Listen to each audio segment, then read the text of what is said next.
great many claims that Naimatik and the other authors of the document are supersessionist, anti-Jewish, and so on. Neo-Marcionites, if you know these words. Forget it. This is not so, and this affirmation is a moral reading of the Bible. The quick word, and with the time, is that I mean, there's two things to say. Of course, we need all the nuance possible, Henry, in order to be clear. And I don't think there is a huge difference in an attempt to say that we can use the word empire to describe everything and let ourselves off the hook.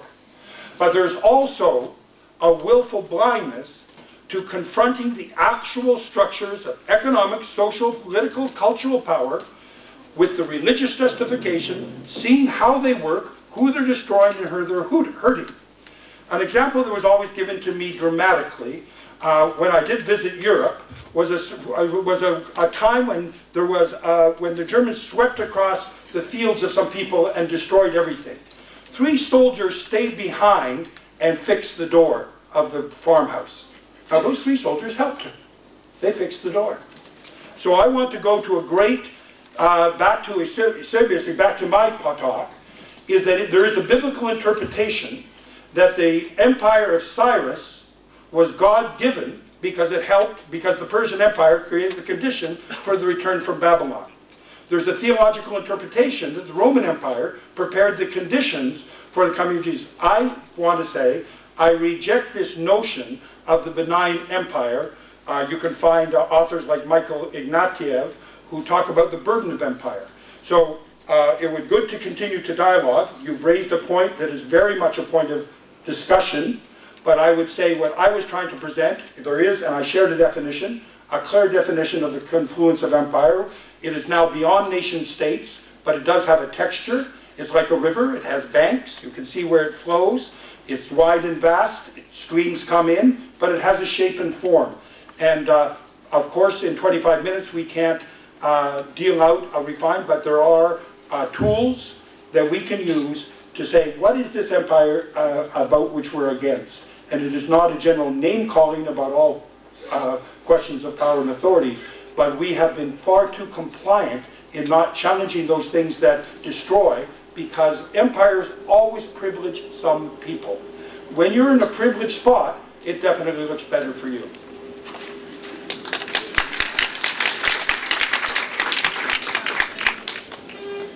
Still we have time for a couple more questions, and I see some behind, I think. We don't... Yeah.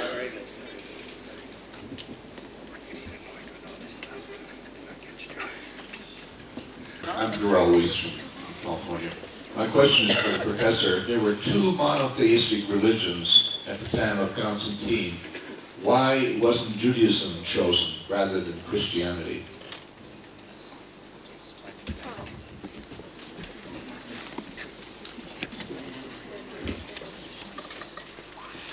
I mean, there are lots of speculative answers about that, and of course it wasn't tried to decide. And you also know that Constantine's mother was Christian, so there was a presence and a familiarity.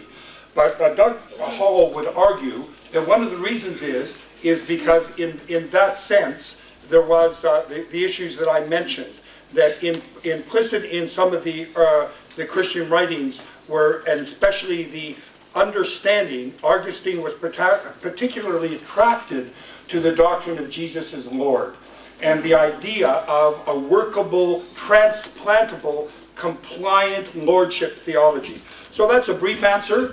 It's more complex. We could go on all day.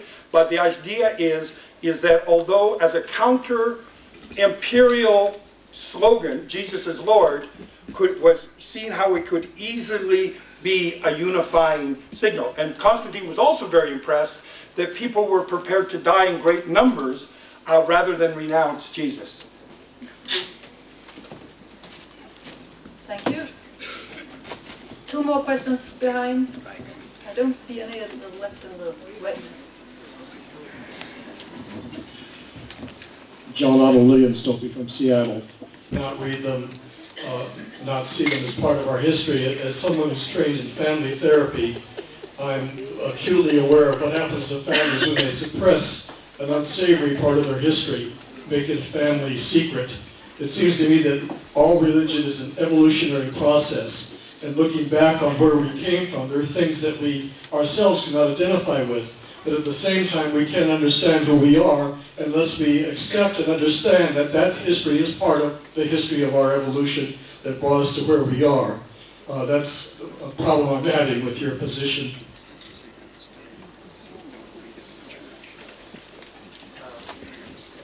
Well, thank you for the question. I think it's, and maybe this is something that in your group say if a preacher or if a pastor, priest, whatever, allows some of these texts to be read, he or she needs to preach on them. Because when I'm sitting in the pew and listening to these people, from our experience in this country, in other places in the world, people have left worship inspired by some of those texts to go kill people. It's happening every day in the Middle East. It's happening. And so I am not suggesting that we tear up all those, everyone, whatever I don't like, I tear up. It's there in the Bible, but it needs to be interpreted, it needs to be discussed. But for me, I'm speaking about myself, I cannot anymore read any text that reflect the violence of God. Because that's not the God that I have come really to love in Jesus Christ. So I think, and maybe we need to discuss it, and maybe we need to come up with a statement, how you feel about it. Because what you've mentioned is important. You know, what do we do? And the Bible is a big book. You can prove anything you want from the Bible. If you select your evidence or your text. We look at slavery, and we proved it. We went to war on the strength of the Bible, and so on. So where do you draw the line? That's the question. That's the challenge, I think, before us. Yes, thank you. I really appreciate your question as well, and I would correct the misinterpretation from my point of view about suppressing anything. I was talking about critical engagement with everything. And so if that came across another way, I say, absolutely read it. Come to grips with the fact. Come to grips with the fact that generations of Christians have celebrated the resurrection of Jesus by reading hateful statements about others. Come to grips with that. But what I'm saying is, do not legitimize it because it's read from the pulpit that we uncritically accept it as being God's will. That would be false. Now, do I have the right line? Do I have a magic yardstick that can tell you easily which each of the noxious phrases are, which some of the difficult things are, all the traps of interpretation are not? So this is why we need critical engagement. And I think, as Naim is indicating the same, let's struggle with this. We're in a tough place. We are coming out of a place where the history of the church has decided, other people decided for us. Who has a tradition where the lectionary is set out, where the readings are set out? Some of us. So those of us, we don't choose what's read on Sunday. We get it. And do we get it on critically, or do we engage critically? That's my point. So thank you for raising the question of suppression. It's not that at all. There must be critical engagement from my point of view. One last question. Thank you. This is a continuation